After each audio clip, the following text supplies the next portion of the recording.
하나님 아버지, 오늘 우리 찬양대가 우리를 대표해서 우리 예수님 우리를 얼마나 사랑하시는지 또 어떻게 사랑하시는지 찬송을 하나님 앞에 올려드렸습니다. 우리 모두가 아멘으로 동의합니다.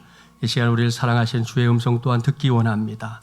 말씀 들려주시고 깨닫게 하시고 그 깨달음이 이 험한 세상을 헤쳐나가는 우리 모두의 능력이 되게 하여 주시옵소서. 예수님의 이름으로 기도하옵나이다. 아멘. 서로 축복하겠습니다. 날마다 주님과 동행합시다. 우리 지난주 말씀 생각하면 축복을 볼까요? 살다가 소리 지를 기회를 놓치지 맙시다. 할렐루야. 네, 오늘은 날마다 주님과 함께 34번째 시간입니다. 오늘은 호산나 호산나라는 제목으로 하나님의 말씀을 전하도록 하겠습니다. 오늘 일찌감치 주보를 보았거나 혹은 조금 전에 성경 봉독할 때 잠시 고개를 갸웃거렸을 성도들이 있을 수 있습니다. 왜냐? 오늘 봉독했던 말씀이 예년 같으면 오늘이 아니라 부활주일 일주일 전인 종료주일, 올해로 말하면 이제 24일인데요. 24일 주일 예배 시간에 봉독할 만한 말씀이기 때문입니다.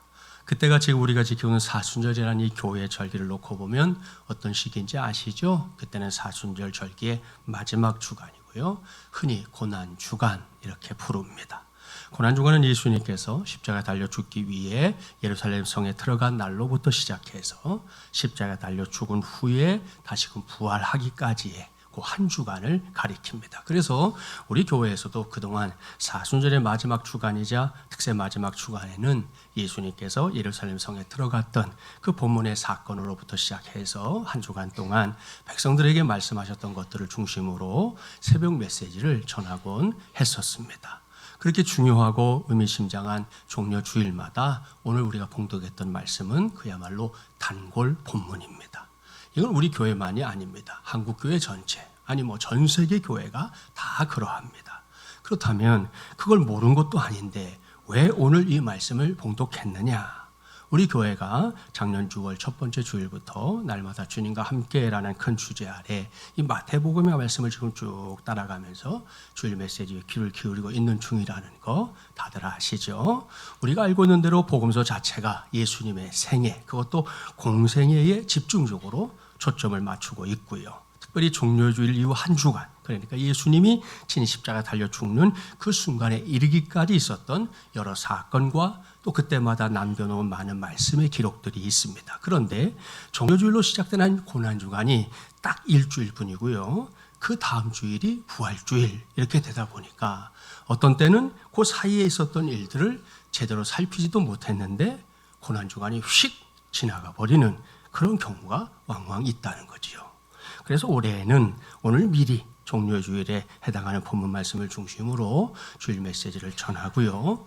부활주일이 되기 전까지 그동안 우리가 미처 살피지 못했던 말씀들 중에서 특별히 우리 공동체에 꼭 필요한 말씀만 이렇게 골라서 주일 메시지로 전하려고 합니다. 그래서 오늘 정한 설교 제목이 호산나 호산나가 됐다는 거 알아두기를 바랍니다. 자, 이렇게 정리해 놓고 오늘의 본문인 마태복음 21장 안으로 쭉 들어가 보겠습니다. 이미 성경 봉독을 마쳤는데요. 여러분은 어떤지 모르겠지만 저는 마태복음 21장을 열고 딱 들어서는 순간 그곳에서 볼 수 있는 예수님의 모습, 십자가를 향해 걸어가시는 주님의 모습이 첫 걸음부터 뭔가 어색해 보입니다. 그때는 유대인의 3대 명절 중에 하나인 유월절이 가까워오고 있는 때다 그랬습니다. 우리가 그동안 쭉 살펴봤던 대로 지난 3년여 동안 유대 땅 전역에서 이루어진 예수님의 사역은 유대인들 사이에서 커다란 반향을 불러일으켰습니다. 왠지 아시죠? 사람들이 예수님을 보면서 구약시대 이후부터 지금까지 유대인들이 목이 빠지게 기다렸던 메시아가 나타났다 이렇게 생각했기 때문입니다. 그렇습니다. 유대인들은 예수님을 보면서 그런 모습을 상기할 수 있었는데요. 예수님은 가는 곳마다 하나님의 나라를 선포했습니다. 각종 병자들 고쳐주셨습니다. 심지어는 죽었던 자도 살려내셨습니다. 이런저런 소문이 유대 땅에 퍼지면서 유대 백성들은 자연스럽게 예수님이 바로 그 메시아로구나 이렇게 확신하게 됐던 겁니다. 그러다가 또 얼마 전부터는 예수님이 예루살렘에 들어오실 것이다 이런 소식이 예루살렘 전역에 바닥에 퍼졌습니다. 그러니 예루살렘에 살고 있었던 유대인들 얼마나 흥분했겠습니까? 얼마나 기대에 부풀었을까요? 충분히 짐작이 갑니다. 그런데 여기서 이제 우리 예수님을 보겠습니다. 우리 예수님, 그러한 유대인들의 열정적인 반응에는 그야말로 아랑곳도 하지 않은 듯합니다. 물론 예수님은 유대인들의 기대처럼 예루살렘 성에 들어오긴 들어오셨어요. 그런데 그 행색을 보십시오. 평범한 사람들이 보기에도 이거 초라하기 짝이 없어요. 그날 예수님이 뭘 했는지 오늘의 본문은 물론이고요, 사복음서 곳곳에 나름 상세하게 기록되어 있는데요, 그 내용에 따르면 예수님은 제자 둘을 보내서 예루살렘에 들어갈 때 타고 갈 나귀 새끼를 끌고 오게 했습니다. 그러고는 그 나귀 새끼를 타고 예루살렘 성에 들어간 거거든요. 그게 어떤 광경이었는지 오늘의 본문 7절부터 9절 우리 한 절씩 교독해 보겠습니다. 나귀와 나귀 새끼를 끌고 와서 자기들의 겉옷을 그 위에 얹음에 예수께서 그 위에 타시니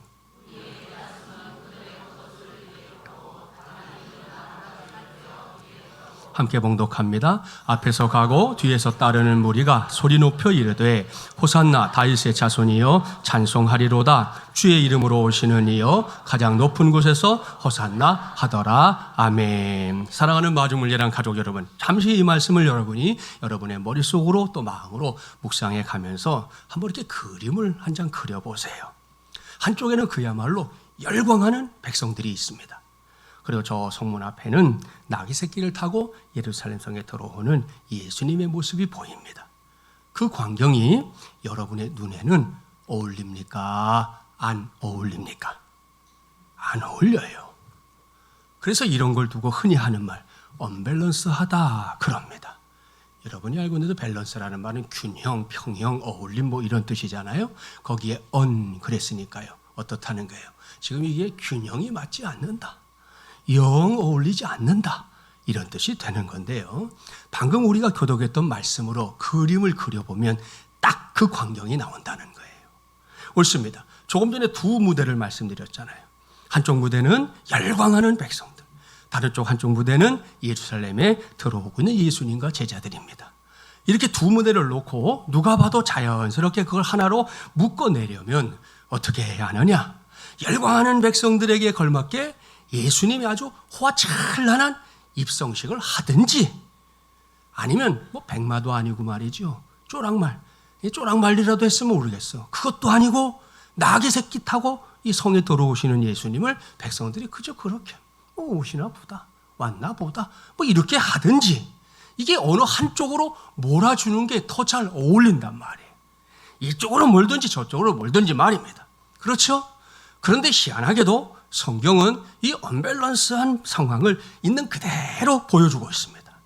왠지 압니까? 이 상황이 이미 구약시대부터 메시아와 관련해서 예언되어 있었던 하나님의 말씀이 실현되는 현장이기 때문입니다. 그 말씀이 어디냐? 구약성경 스가랴 9장 9절이에요. 자막에 나옵니다. 함께 봉독해 볼까요?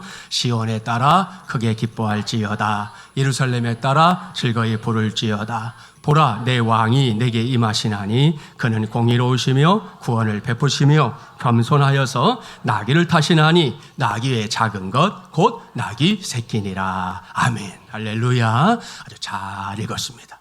자, 이것이 구약 성경에 기록된 장차 올 메시아에 관한 예언 중에 하나입니다. 그런데 여기에 기록된 스가랴 선지자의 예언, 그것은 유대인들의 기대와는 전혀 다른 것이었어요.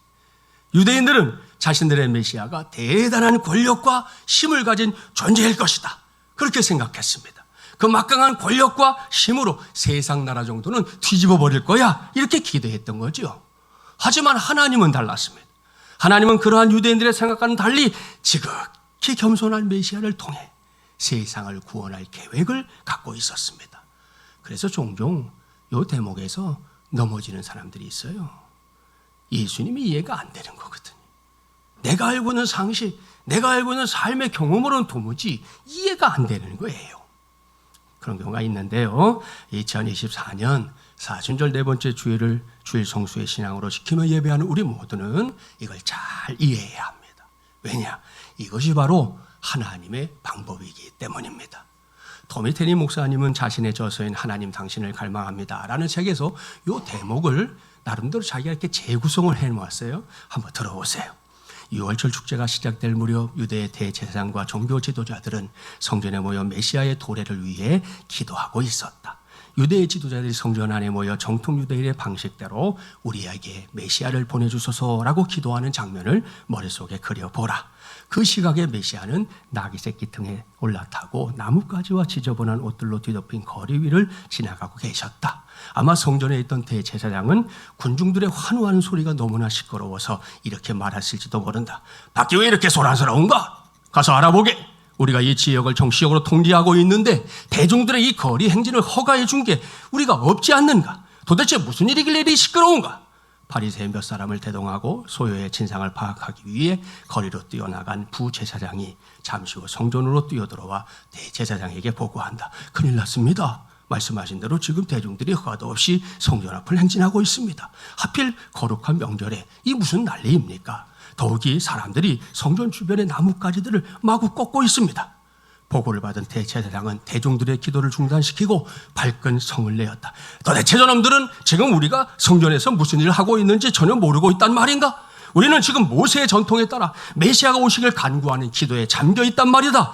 어떻게 저런 놈들이 거룩한 대제사장의 신성한 의무 수행을 방해한단 말인가? 소요의 주동자가 누군지 당장 찾아내!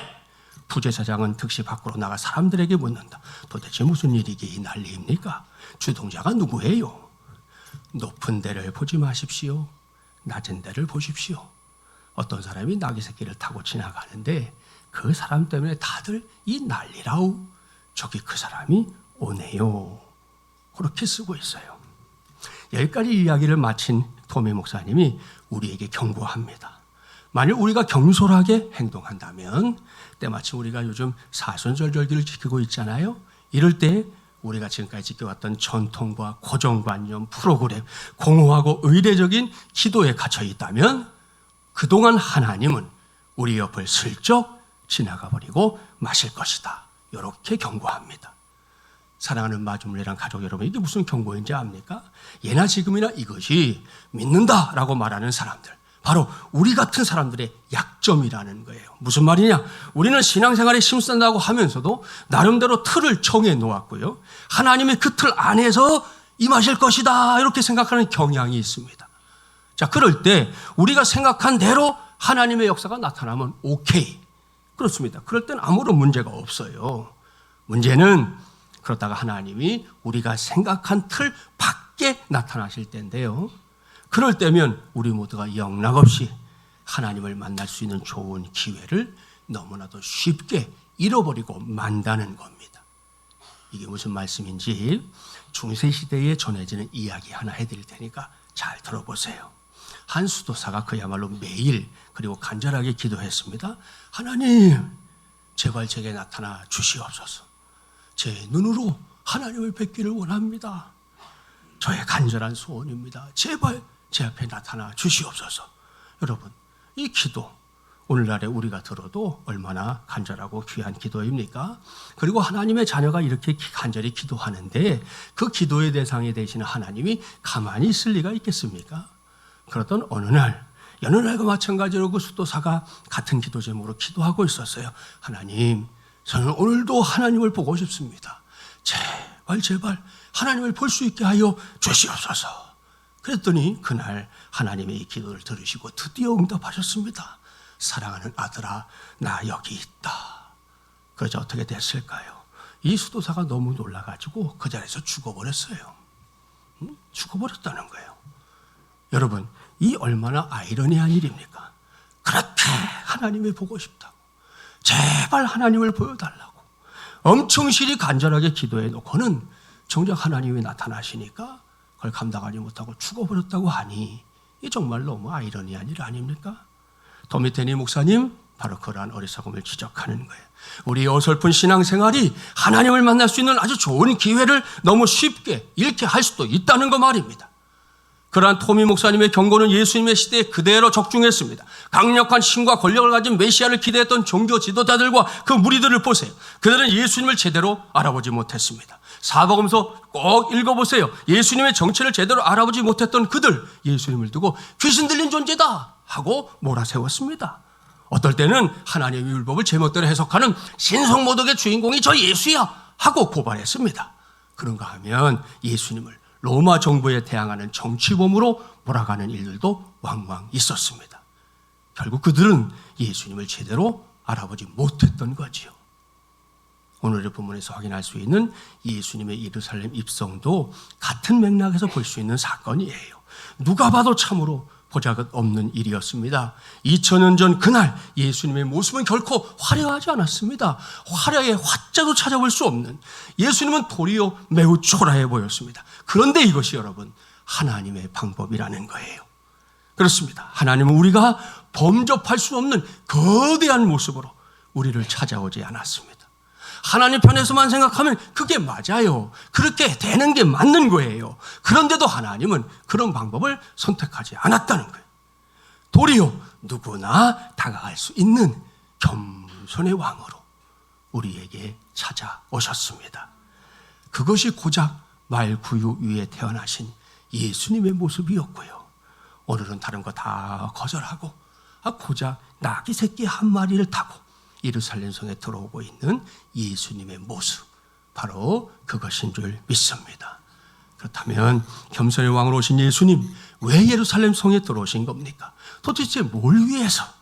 이에 대해 스가랴 선지자는 말하기를 구원을 베풀기 위해서다 그랬습니다. 할렐루야.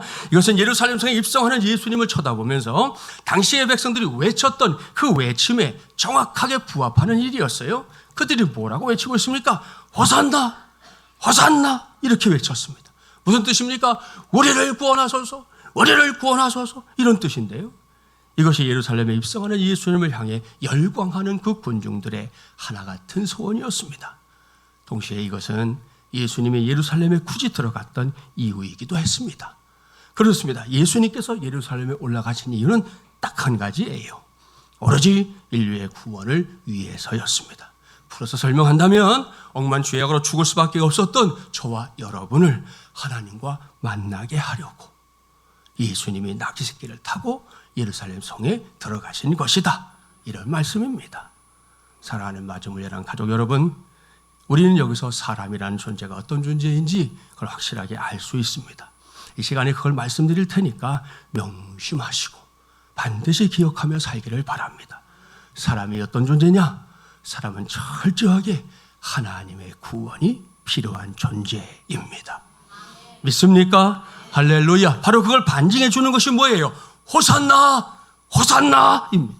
우리를 구원하소서, 우리를 구원하소서라는 그 간절한 열망 말입니다.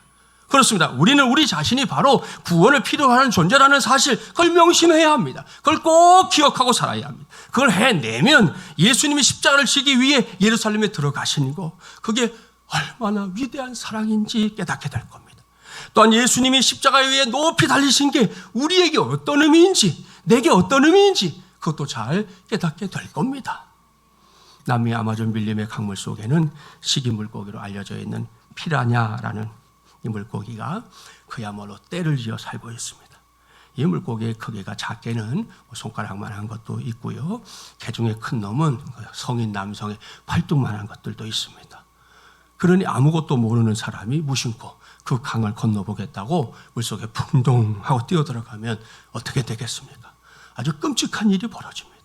잠시 후에 수백 마리의 식인 물고기들이 갑자기 벌떼처럼 달려들어서 발부터 시작해서 온몸을 다 뜯어먹는 거예요. 그땐 내가 아무리 수영을 잘해도 소용없어요. 잠시 후에 뼈만 남는 것밖에는 길이 없습니다. 저놈들의 입안을 보면요, 저렇게 예리한 송곳 끝부분들을 잘라서 촘촘히 박아놓은 것과 흡사한 모양을 가진 아주 날카로운 이빨들이 있는데요, 저 이빨이 얼마나 강하냐, 이놈들이 작정하고 달려들면요, 물소 한 마리는 15분이면 뼈만 남아요. 사람은 5분이면 끝나요. 예? 그러니 상상만 해도 이건 아주 무시무시한 일입니다. 그런데 그 지역에 사는 사람들 가운데 많은 물소들을 키우는 목동들이 피치 못하게 그 강을 건너가야 할 때가 있다는 거예요. 그럴 때 그들이 사용하는 한 가지 방법이 있습니다. 목동들은 자신들이 키우는 물소들의 생명을 지켜주고 손실을 최대한 줄이기 위해서 먼저 희생양이 될 만한 물소 한 마리를 선택합니다. 그리고 그 물소의 목을 칼로 그어서 피를 흘리게 한 다음에 강물 안에다 밀어 넣어요. 그럼 어떻게 될지 짐작이 가죠. 식이 물고기들이 비릿한 피냄새를 맡고는 그 물소에게 벌떼처럼 달려들어서 그 몸을 사정없이 뜯어먹기 시작합니다. 그리고 그렇게 그놈들이 바글바글 몰려들어 주변을 뻘건 피로 물들이면서 그 살점들을 뜯어먹을 때 목동들은 얼른 다른 물소들을 모아서 잽싸게, 그야말로 요즘 말로 빛의 속도로 그 강을 건너간다는 거예요. 사랑하는 여러분, 어떻습니까? 마음 한편이 착잡해지는 일이죠. 그런데 바로 여기에 저와 여러분이 이미 받은 구원과 위대하고 놀라운 하나님의 사랑이 고스란히 들어있습니다. 성경이 선언하고 있는 대로, 그리고 오늘 우리에게 주신 말씀처럼 이 세상에 존재하는 사람들은 모두가 다 옳습니다. 단 한 사람도 빠질 수 없습니다. 몽땅 다 온갖 죄로 인해, 원죄와 자범죄로 인해 천국으로 들어가는 강을 스스로는 결코 건널 수 없습니다. 이것이 태초에 아담이 죄를 지은 이후에 우리 인류에게 주어진 운명이에요. 게다가 누구든지 그 강을 건너가겠다고 나설 때마다 마치 피라냐 같은 이 사탄 마귀가 그걸 그냥 두고 봐주질 않습니다. 걸핏하면 사정없이 달려들어서 물어뜯고 멸망시키는 거, 그게 그놈들의 사명이라는 거 우리는 알고 있지 않습니까? 그렇기 때문에 우리 모두가 호산나, 호산나 이걸 외칠 수밖에 없는 것이에요. 그런데 여기에 복음이 있습니다. 그런 인류를 구원하기 위해 하나님의 독생자인 예수 그리스도께서 이 땅에 오셨다. 바로 이겁니다. 오실 뿐만 아니라 친히 인류의 죄를 다 짊어지고 십자가 위에서 죽어주셨습니다. 그렇게 피 한 방울, 물 한 방울 남김없이 다 쏟아낸 독생자의 죽음으로 모든 율법이 요구하는 죄의 값을 깨끗하게 청산하신 건데요. 그러한 십자가 사건으로 인해 세상 속에서 일어난 위대한 변화가 있습니다. 그것은 누구든지 예수 그리스도를 구세주로 믿으면 십자가의 기둥을 타고 흘러내렸던 예수 그리스도의 보혈로 말미암아 만들어진 생명의 다리를 통해 안전하게 천국에 들어갈 수 있게 됐다는 거예요. 그러니 이거 복음, 말 그대로 복된 소식 아니겠습니까? 그렇습니다. 인류를 구원하기 위해 스스로 목숨을 던진 예수 그리스도를 나의 주, 나의 하나님으로 믿고 구원받아야 할 사람들이 누굽니까? 이 세상에 살고 있는 모든 사람들입니다. 이건 예외가 없습니다. 열애가 없습니다. 예수 그리스도를 믿고 죄사함을 받지 않으면 그 누구도 천국으로 이어지는 그 심판의 강을 건널 수 없다는 말씀이에요.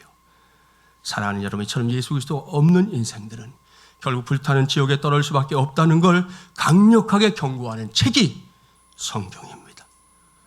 그래서 그리스도인들은 사나 죽으나 불신자들에게 안타까운 마음으로 오직 예수님을 전하기를 힘써야 하는 거예요. 오직 예수 그리스도를 믿는 자들만이 하나님의 나라에 들어갈 수 있습니다 라고 전해지는 복음은 결코 사람들을 겁주기 위한 멘트가 아니에요. 착각하지 마세요. 그것은 하나님의 사람들이 한 영혼의 구원을 너무나도 소중하게 여기기 때문에 그들을 사랑하는 마음으로 하나님의 메시지를 함축해서 전하는 것일 뿐입니다. 그리고 누구든지 이 메시지를 듣고 예수님을 만나면, 믿으면 구원 받습니다. 그러면 그의 미래를 하늘의 복과 땅의 복으로 채워주시는 것은 물론이고요, 영생을 누릴 수 있는 복까지 누리게 하실 줄 믿습니다. 할렐루야.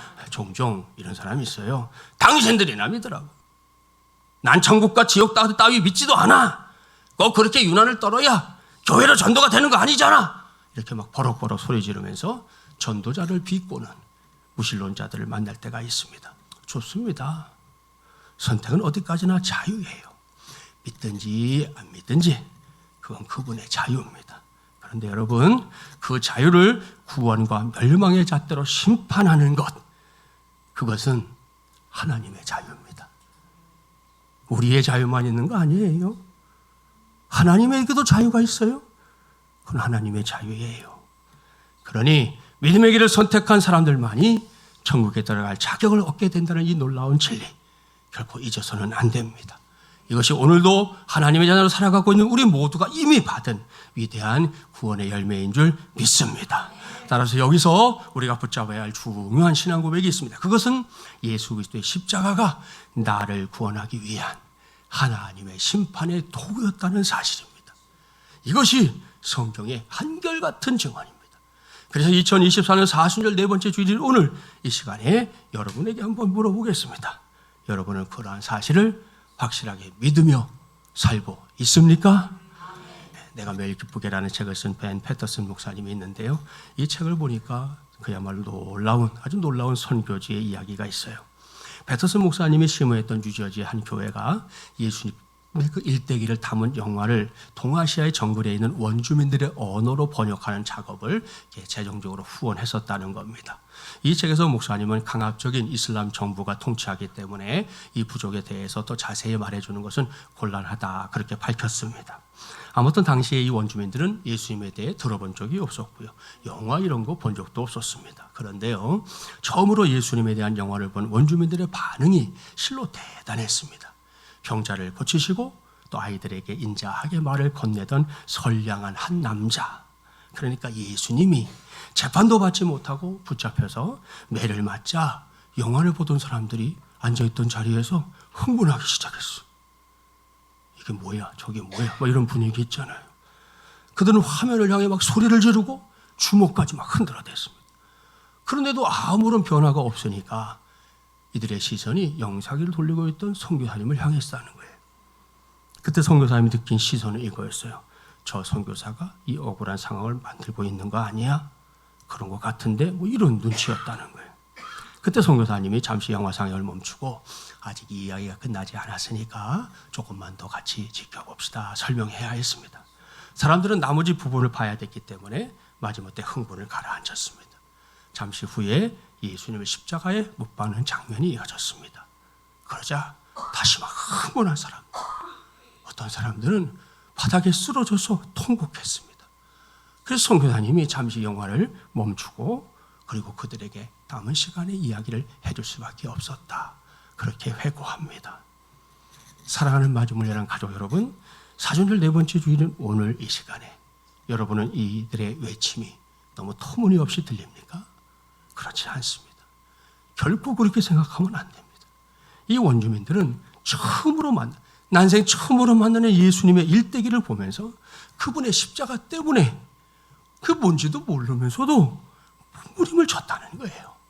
그러다가 그분의 억울함이 자기들에게 그대로 전달됐기 때문에 마침내 이들은 바닥에 쓰러져서 통곡까지 했던 겁니다. 그리고 그것이 자기들 때문에 벌어진 일이었다는 걸 선교사님에게 들었을 때 그들은 정말 정신줄을 놓을 수밖에 없었다. 그럽니다. 그렇다면 저와 여러분, 오늘 우리가 바라보는 주님의 십자가는 도대체 무엇입니까? 여러분, 우리에게 십자가는 뭡니까? 제가 이렇게 걸고 있는 십자가가 뭐냐고요? 너무나 무감각하게 십자가를 바라보며 사는 건 아닙니까? 옛날 옛적의 이야기, 그저 남의 이야기 정도로 생각하고 있는 건 아닙니까? 어제까지는 그렇게 살았습니까? 괜찮습니다. 그건 그냥 인정하겠습니다. 하지만 오늘부터는 더 이상 누구도 그렇게 살지 않기를 바랍니다. 단언하는데요, 그렇게 사는 건 우리의 신앙생활에 치명적인 해가 될 겁니다. 물론 예수님의 십자가가 나만을 위한 십자가는 아니에요. 이 세상에 살고 있는 모든 인류 또한 하나님의 형상대로 지음받은 모든 사람들을 위한 십자가입니다. 틀림없습니다. 그래도 우리 개개인에게 있어서 제일 먼저 고백되어져야 하는 건 이 십자가가 바로 나를 위한 십자가라는 사실입니다.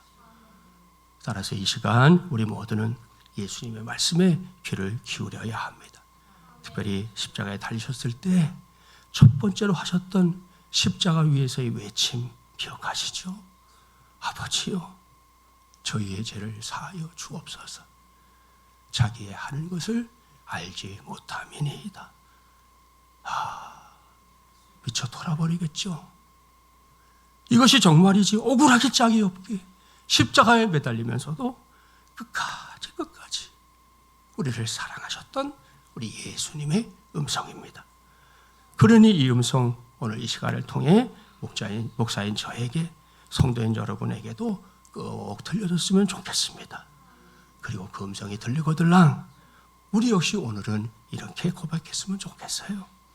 십자가 위에서 피 한 방울 물 한 방울 남김없이 흘리심으로 참사랑을 보여주신 주님, 이 시간 나를 위해 흘리신 주님의 눈물을 기억합니다. 이 시간 나를 위해 흘리신 주님의 보혈을 기억합니다. 그리고 이제 주님 앞에 내가 서 있습니다. 나의 삶을 헌신합니다. 나의 모든 것이 되시는 주님, 나를 받아 주시옵소서. 여러분, 여기서 헌신이라는 단어에 주목하기를 바랍니다. 헌신하는 태도가 저와 여러분의 삶을 바꿔놓기 때문이에요. 여러분, 직장에서도 주인처럼 일하는 사람과 종업원처럼 일하는 사람이 똑같은 대접받지 않습니다. 다른 대접받는 게 맞아요. 결국 우리의 태도가 우리의 가치를 결정한다, 이런 말씀입니다. 주님 앞에서도 마찬가지예요. 주님 앞에 올 때마다 늘 손님처럼 구는 사람, 주님도 그저 손님 정도로 취급해 주실 거예요. 그러나 주님의 은혜를 기억하고 내가 주님의 제자라고, 내가 주님의 친구 되길 원한다고, 그렇게 살아가겠노라고 선택하고 작정하는 사람에게는 주님도 그만한 대우를 해 주실 줄 믿습니다. 따라서 오늘 이 시간에 이런 고백이 우리의 입술에서 정말 꾸밈없이 흘러나오기를 바랍니다. 그래야 할 때 우리도 나를 위해 고통당하신 예수님의 놀랍고도 뜨거운 사랑 다시금 새롭게 체험하게 될 줄 믿습니다. 그런 다음에는 우리가 감당해야 할 사명이 기다리고 있다는 거 알아야 돼요. 우리가 잘 아는 시인 윤동주 씨는 십자가라고 하는 시에서 이렇게 결심했습니다. 그분이 살았던 시절을 생각하면서 들으시면 좋을 것 같아요. 쫓아오던 햇빛인데 지금 교회당 꼭대기 십자가에 걸리었습니다. 첨탑이 저렇게 높은데 어떻게 올라갈 수 있을까요? 종소리도 들려오지 않는데 휘파람이나 불며 서성거리다가 괴로웠던 사나이, 행복한 예수 그리스도에게처럼 십자가가 허락된다면 모가지를 들이우고 꽃처럼 피어나는 피를 어두워가는 하늘 밑에 조용히 흘리겠습니다. 그렇게 시를 썼습니다. 시지만 그야말로 처절한 본인의 사명을 기억하고 남긴 시라고 생각합니다. 여러분, 윤동주 씨는 그 우울했던 시절 예수님의 십자가를 생각하면서 뭐라고 말합니까? 어두워가는 이 세상을 부족하지만 내가 좀 밝히고 살겠대요. 근데 어떻게 해요? 우리 예수님 십자가 달려 죽으신 것처럼 내 모가지를 바쳐서라도 내가 이 땅을 위해서 그렇게 살아가는 사람이 되고 싶습니다. 이렇게 고백하고 있는 거예요. 이제는 우리 차례입니다. 오늘 저는 호산나, 호산나라는 제목으로 하나님의 말씀을 전했습니다.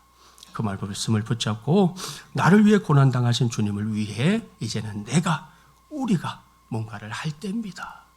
언제까지 그저 주시는 은혜만 받겠습니까?